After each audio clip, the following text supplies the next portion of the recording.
Hi everyone, Joe March here, also known as Psycho Sorcerer, and today we're going to talk about personification of the non-physical. What does that mean? Well, that's when you turn something non-physical into something humanoid or human-like in order to interact with it. Now, we all experience the unconscious mind / the astral plane and everything else like that in a different way from one another. I know people want to act like we don't. We do. Some of us, like myself, have wacko-ass visions of actual creatures and things talking to you and giving you information. When that happens, at least in my case, what that is interaction with a personified version of something that is normally non-physical. So I might talk to the incarnation of chaos, and that might appear to me as Tiamat, the ancient sea dragon. But someone else may interact with that exact same force, and it won't come across in that way. But we'll still be working with the same force. And in fact, other people may not even be able to speak to it and talk to it the way that I do. We all have different ways that we interact with the non-physical. And I don't even know if my way of doing it is all that sane. But we're going to talk about it today. So you guys have all seen me talk about this before. This is sort of my own interpretation of what is going on when it comes to the gods and the primordials and all that other stuff, right? But when I talk about the eternity, all that is, there is sort of a physicality there in that I can pick up stuff around my house and that's part of it, right? But there isn't like a physical someone to talk to there. It is everything. And when I talk about the source, or what you might call the internal witness, or pure awareness, or whatever, where we all share the pure awareness of the eternity at once, there's still not a person there. That is the experience of seeing through your eyes and things like that, right? It doesn't have a person to it. But through these practices that I do and that other people do, you can induce visions on yourself where you can interact with these non-physical things as if they're people. And if you're like me, where you're highly imaginative and shit comes at you in weird ways in the visions, they'll actually take on a physical appearance to you in those visions, like you're talking to a person. And what those physical appearances look like can tell you a lot about yourself.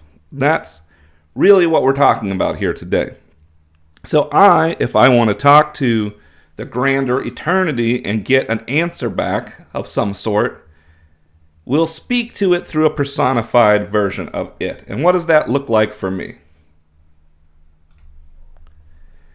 It looks like this. For me, the eternity looks like this. For you, if you personify the eternity, it won't look like this. Why does the eternity look like this whenever I reach out to it and get a visual back? Why does mine have this kind of dark gothy look to it? Well, it has to do with the aspects of the eternity that I represent. So let's go back to the map. I'm going to use my little mouse pointer here. So we have this central circle here, the big one around this. This represents what some people might call the source. We just talked about that. The witness, the awareness. The centermost circle is kind of all of it, right? Everything that really exists is in this little white dot in the middle. And then it expands out and makes the whole of everything, which is the eternity. So the eternity and its awareness would be, the eternity is the whole square, the awareness is this little circle, a dot of light. But this thing branches into a bigger concept, right? Which some people might think of as God or the all or whatever, right? And this thing has more circles in it. Well, these circles are probably better represented like this. If I replace it with the yin-yang, it makes more sense. Here, this is non-dual. It is a single thing branching into infinite iterations of itself. Here, we have a splitting into dual pairs, right? You have a mother and a father figure. But they can be different. So let's say a lot of the classic is to say chaos and order, right? Sure, why not? if your two mother-father pair is chaos and order, they will split, and there'll be a little bit of chaos in the order and a little bit of order in the chaos. So there's places they cross over each other, and there's places where they split. But if you combine them together, you'd get everything again, right?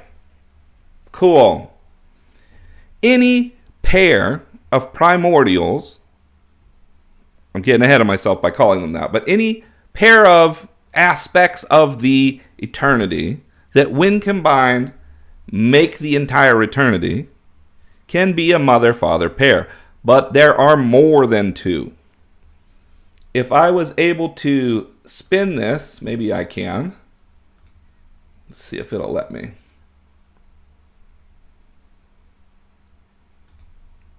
So let's rotate this bad boy, right? Look at this. Oh, so here's a different pair. Here's a different pair. Here's a different pair. There's a different pair, right? Does it make sense? They're still equals, and when you put them together, they make everything. Now, there's actually infinite number of these, because you could spin this around a lot of times, right? And what makes one pair different from another? It's where it's split and what's the same between them. That's the only things. And so this I'm trying to represent here with these multiple circles. But really, it's pairs that look like this, but they're stacked on top of each other. And this is what takes you from non-dual to dual thinking, right? So the eternity, which is born of the source or the all or whatever you want to call this central point, decides it wants to know itself and splits into all of these other pieces, which I call the primordials, but which it's probably easier to understand as the various aspects of the eternity, right? And any pair of aspects which can be viewed as opposites and can be brought together to bring you back to wholeness is a pair of primordials that can be looked at as a mother-father pair. Now, it doesn't matter which one's the mother and which one's the father. In fact, if I have a mother that's chaos and a father that's death, spoiler alert, that's what I call them, and you have a father that's chaos and a mother that's death, we have different pairs still. And that is possible. But there is the source of all things, which makes everything and is everything, therefore the eternity and the singular nothingness at once, right? There's its aspects when it tries to understand itself. And what makes those aspects different is where they split. What's different between them? Because otherwise they're not. They're still just the eternity from a slightly different angle. But because you can stack them in this pair, you can make it appear as if there are opposites. You can make it appear as if there is separation. And this is what creates, in my mind, the world where we can exist as individuals, right? So you are this central point experiencing itself, but you are also experiencing yourself from a particular pair of aspects of that. So there are potentially an infinite number of these aspects, as is shown here, but you're not experiencing that. You're experiencing this. You have a pair of those aspects on the level we're at that you're experiencing. So you are everything, but you are experiencing something finite. And it may not be a pair in reality, but this is how I understand it. So for me, my pair, because apparently I'm too fucking edgy, are chaos and death. Now, when I say that, we should specify that I don't think of those words the way other people think of it. To me, chaos equals freedom and the ability to create. And to me, death equals stillness and the ability to accept change. So when you put those two concepts together, I'm really all about transformation and integration, right? Makes sense if you've watched my channel at all. So those are the aspects of the eternity that are funneling into me. Once you have a pair of them here, we create this duplicate of the entire structure up here, right? And this is what I actually call a god. And there's a reason there's a difference between the primordials, who are the aspects of the eternity, and the gods. A god is a singular force, whereas an aspect could be wide. An aspect can be chaos. But maybe this singular force is transformative change or something like that. An aspect up here might be the heavens, and a singular force might be lightning. I don't know, however you want to break them up into different gods and whatever, however you want to think of it, right? But within each god is the entirety of the whole thing, because everything mirrors itself. However, this is now tilted out from a new point of view. Everything is, think of these gods like lenses that can be used to change the light that's coming through them so that they only see the light from a certain focus or from a certain color.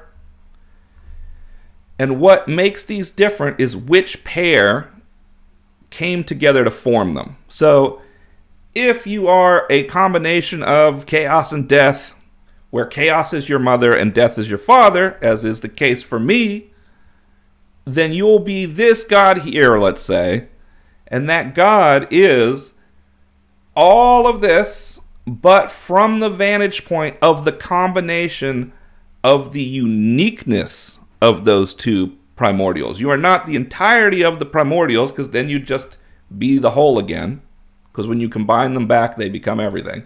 You are the split and the two parts that cross. The god is just the part that's different between this pair and all other pairs. It's the uniqueness of this pair that becomes this. And then these gods are like oversouls, where they have multiple spirits that come from them. And you can see the spirits here, and they include within them the god itself, which experiences everything that they experience. And the all, of course, experiences what all the gods experience. So it all funnels back, right? But the spirit may not know that its central point is this god, is this force, which is made up of the differences between these two primordials, which is made up to be everything, right?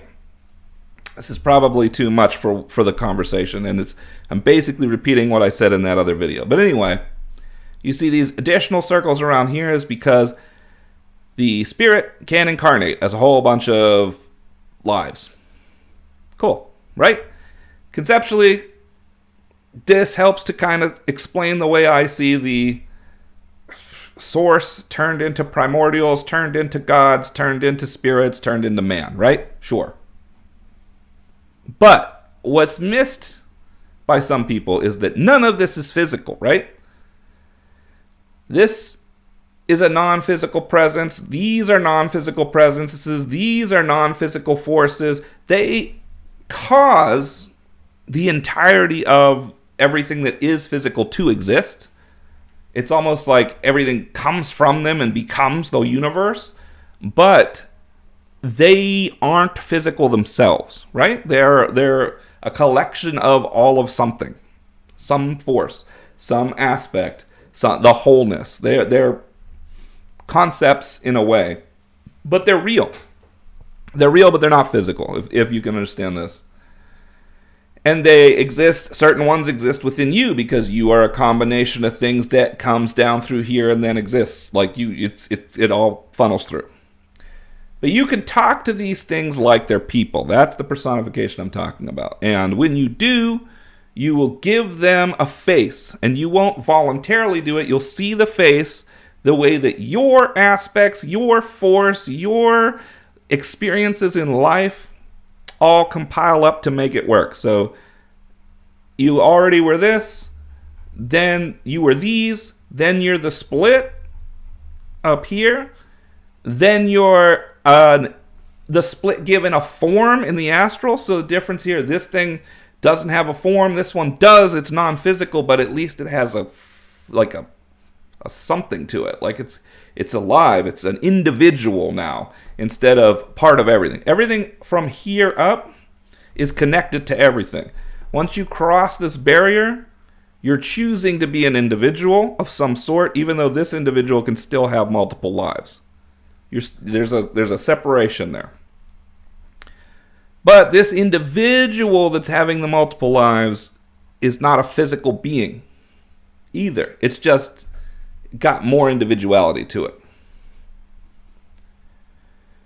But if I am this being, let's say I'm coming from here and I'm remembering I'm this, because it's all one being, right? And then this is talking to this, was talking to this, etc. The faces I give these things along the way will show me who I am. So, for me, the eternity looks like this. The eternity has horns representing the earth and the land. The eternity may have angelic wings at times representing the air, or talony hands representing birds like the air, and talons for feet, as you can see down here if you're zoomed in enough. It's got fire for eyes, and fire around it, and fire in its sword.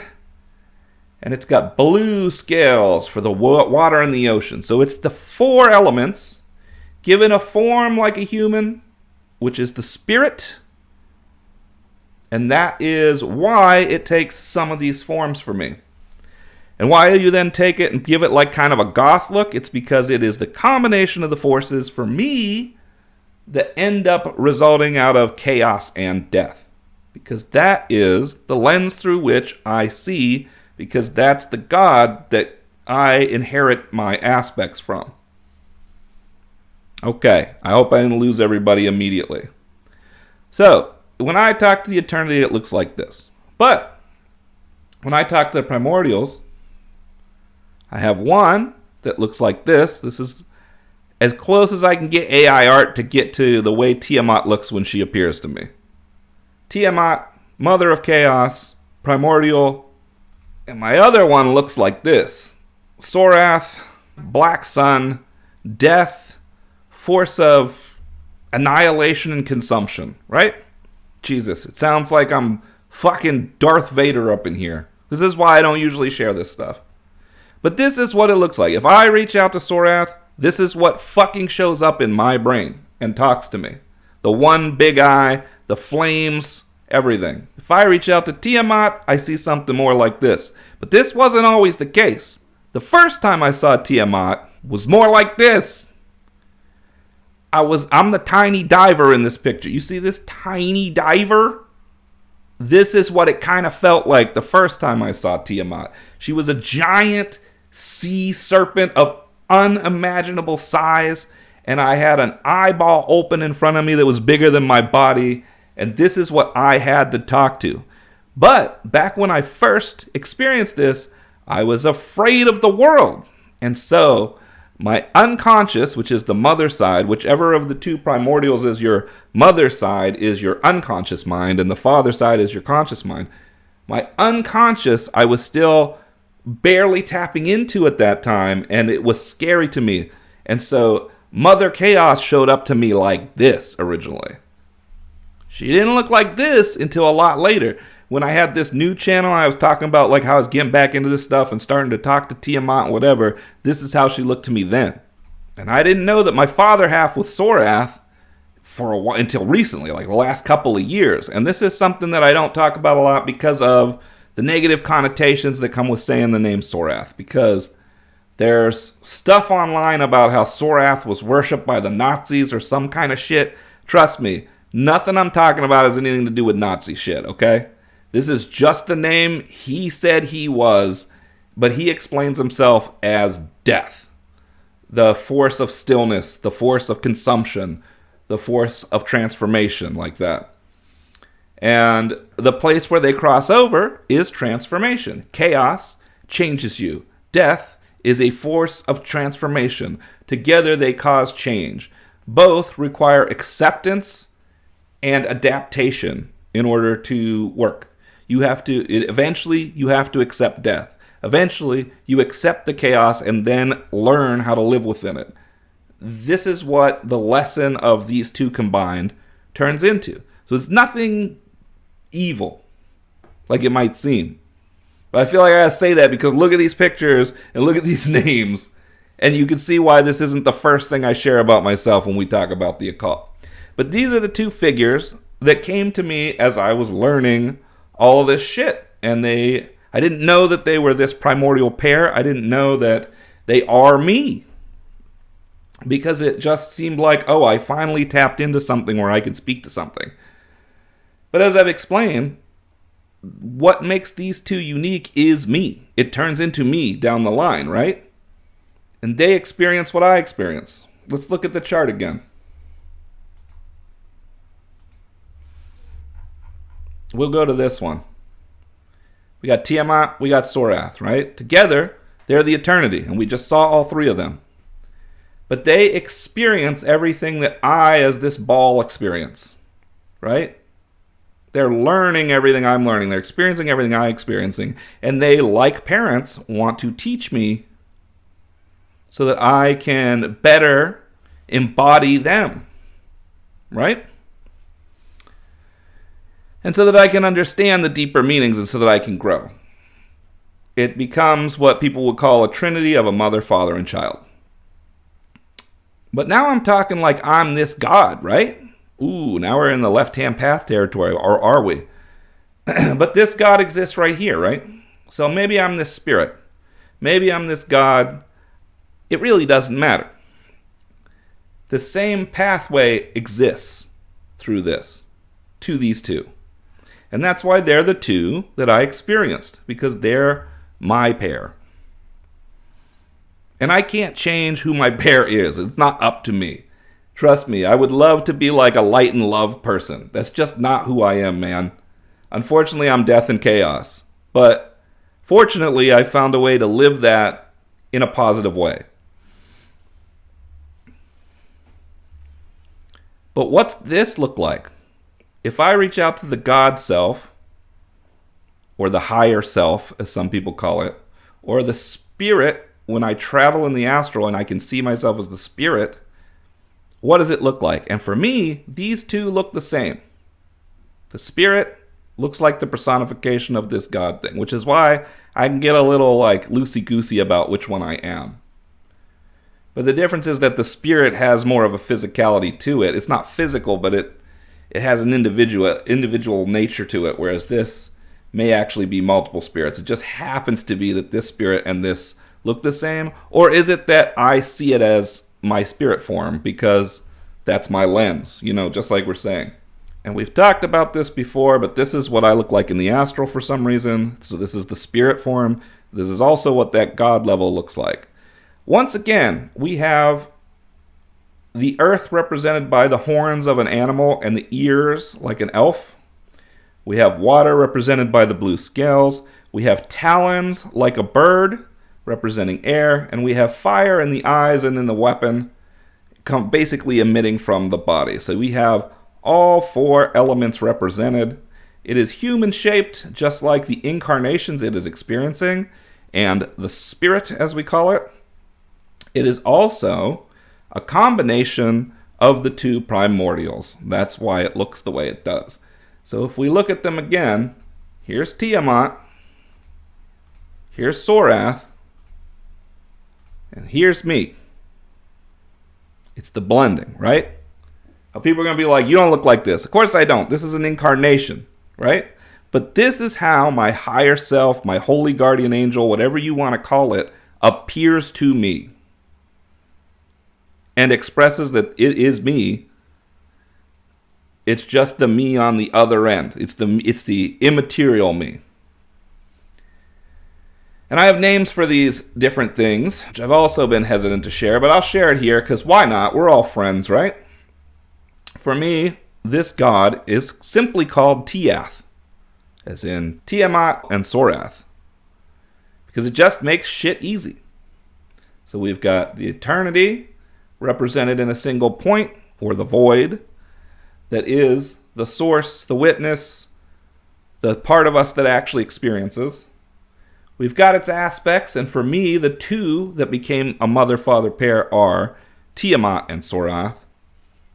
They birth Tiath, who is just their unique aspects, And Tiath creates a spirit that it will experience lives through. So it will experience what it means to be an individual as this spirit, which will be experienced through living. Right? And this spirit I call Tiathel, because I like to poke fun at the way angel names work. So I just add L to the end of Tiath. So Tiathel is what I call myself in the astral. Tiathel would be the equivalent of my magical name if you're someone who studies the occult and is used to wizards giving themselves a magical name. So I am Tiathel when I'm in the astral. And Tiathel is the manifestation of form of the god Tiath, who is the manifestation of the uniqueness of Tiamat and Sorath, who are a primordial pair of the eternity. Now, do you need to know all of this? No. You be fine to know this one and this one. You could say, I am a spirit who has whatever magical name you want, or you don't even need to know the name. I'm living an incarnation as a human, but I'm really this spirit thing. But on a deep, deep level, I'm all of it down here. And that's all you need to know to do a bunch of shit and understand a lot of it. The rest of this, I had to learn as part of what I'm doing. And I'm going to talk about this, but it's just some whacked out shit that these guys tell me in visions. Their explanation is that spirits have different things they're trying to achieve, and that for my spirit, I'm something called a herald, which means that I am a direct incarnation of this thing. So in other words, this god or oversoul will have a whole bunch of different spirits that it learns from, that it experiences the lives of, that it is the center of, but it'll pick one, and that one will be able to remember it, like it'll have its memory, it can share it. And because of this interaction, this spirit needs to know all this shit. But any other spirit doesn't need that information in order to evolve. It's just if you want to be a herald, you need to know this shit. And what's a herald? Why is it called a herald? I don't know. I mean, my understanding is it just means that you've chosen in these lives to embody what this God is as a part of yourself. In other words, you're going to empty out your ego and embody these aspects and embody the whole and everything. It's a path that's been chosen. It isn't like more powerful than the other spirits or anything like that. But apparently at the stage I'm in now, it requires understanding all this shit. Now this all works the other way too, right? My spirit looks like this because of who I am and how I see the internal reflection of who I am, right? And Tiamat looks like this, and Sorath like this, because I am the specific force that I am. I am the combination of them in a certain way, which causes them to appear that way to me. So I will reflect on these aspects of those two primordials, making them look this way. And if you blend them together, well, look, my version of the eternity also looks like a blending of these two primordials, doesn't it? That's not a coincidence. And I didn't know any of this when I would take my visions and tell fucking AI art to draw exactly what I'm describing, and then go through 100 fucking pictures before I found one close enough, and then go Photoshop edit it so that it looks even closer. But after eventually having all these experiences and putting them all together, and then having, again, these experiences in deep meditation where these things are explained to me by these beings, it kind of just all fits. You're like, oh, okay. Now, is any of this anything? Maybe not. Maybe I am crazy as shit. And while I am interacting with these forces, the way that I do it is weird as fuck. I don't know. I don't know if anybody else has the same experiences as me when it comes to these visions. And that's why I don't usually talk about them on here. Because what I learn from the visions and how it changes my life is what matters. How I experience reality after having learned what I learned is what mattered. Other people might get a download. They don't see any spirit. They just get a knowing and stuff will happen. Other people might use tarot and they'll be able to get, but that shit don't work for me. That's not how my experience works. I get it through these visions. And the visions come with knowings and things, but I see them like people. But they have specifically said in the visions, this is not how they actually look. They are not physical. So it's not like, oh, but then I'm trying to explain it away. It's like, no, they're straight up about this shit. They're straight up like, we're you, you're us. But it's not just the psychological level. It's more than that, right? It's all this stuff. But then they're also like, if you ask, why would these spirits help me? We have that explanation. Because we're all connected, right? My spirit is, at its core, this God. This God is birthed of this primordial pair. These primordials are the eternity. Here you go. Here's your super map, right? All of these beings are experiencing each other's lives. And that's why they're interested in teaching this one, right? It isn't because I'm cool. It's literally, if I get better, it's better for them. Okay? That's what the whole thing I'm trying to explain is. It is good, because people will talk about how things, like, isn't it obvious that the eternity and whatnot is trying to make things better for everyone? Sort of. But really, the eternity is trying to make stuff better for itself, but we're all it. So, as a result, it seems like everything is being made better for you. There's a reason that only those true primordials show up and talk to me. It's because they're the ones that give a shit. The other ones don't care what happens to me. They're not experiencing my life. It's completely, I'm not going to say it's completely selfish, but it's completely self-serving in a way. They have a vested interest in me learning stuff because they learn from me learning stuff. Okay? So, a lot of times on the channel, I don't show the personifications. I don't show the people I'm actually working with the way that it looks. I felt like you guys would find this interesting. I felt like it was time to reveal all this stuff. I felt like I could finally explain it in a way. Not that it doesn't sound crazy. I think this is probably the craziest sounding thing because it's just unmasked exactly how shit is.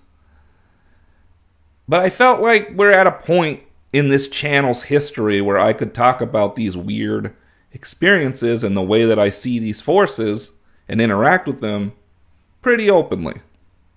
Maybe I'm wrong. We'll see. We'll see the comments. We'll see what people think of this one. But this is how I, not purposefully, but just naturally, personify these forces. Now, if you're anyone out there who also personifies the forces you work with and finds that it aligns with this similar way things work, I'd love to hear what your primordial pair is so that I can get to know other people better. Because I think interacting with each other as unique individuals is the point. And you can kind of see why I say that now whenever you look at these maps. If we were supposed to be in the center, the rest of this wouldn't exist, right? That's how I view it. I think the only reason for all these iterations to exist would be to induce the experience of this being working with this being, learning about your uniqueness from individual viewpoints so that that experience and the wisdom of learning how those different beings can still interact and make change comes back into here, and eventually into here so that the eternity understands itself. That's what I think is going on. That might not sound as wonderful as like an all-loving, all-knowing God. It is all-knowing in the sense that it knows everything that's happening to everyone. It's experiencing it. But I don't think it's like, already at the end or whatever. It's not, it's different. Maybe I'm wrong because I'm experiencing time linearly and maybe it doesn't. I feel like we're getting in the weeds here, though. The point is just, for me, this is what they say is how this works, and this seems to work for me. One last thing on this before I go. I understand that to most people this sounds like the ramblings of a crazy person, which is partially why I'm called Psycho-Sorcerer. But I have entertained the idea of what if all of this is bullshit and it's just something going on in my head, right? And what I've realized from that is it doesn't fucking matter. Because what am I doing as a result of all this? I am embodying what makes me unique while also recognizing the pairings of things that created that and how they are part of everything else. And so I'm learning to embody all of that at once while giving everyone else the respect they deserve as their own unique individuals. That's the whole mission. That mission is good even if all of this is wrong. It's still good to know yourself, to experience your own uniqueness, to embrace who you are and embody it more fully. All of that is good. All of that is going to give you a better life. So if I found out tomorrow that I've been wrong about all of this shit and that, like, there was no afterlife and fucking you die and then you're just gone, I don't think I would change the way I'm doing anything, because ultimately then that just gives me even more reason to want to celebrate my uniqueness here and now and get to know and care for everybody else and learn their uniqueness as well. It just gives me a shorter time to do it. And that's what I'd like you to chew on. I'd like you to think about that. Does your belief structure, like mine, still point you in a direction that would be positive even if it was wrong? Because that's very important to me. We can never know for sure that we're right. But we can know if something we're doing only makes sense if something we believe is right. And that's a question to consider. I want to thank you guys for watching this ramble. I assume I'm going to put this up as a video. I might watch it back and be like, this is completely unusable. I really hope that whatever I said here made sense. And during my editing process, I should have a clearer understanding of if it did. So if you're seeing this, then I went good enough and I sent it out there. Did you think it was good enough? Let me know in the comments below. And until next time, safe travels.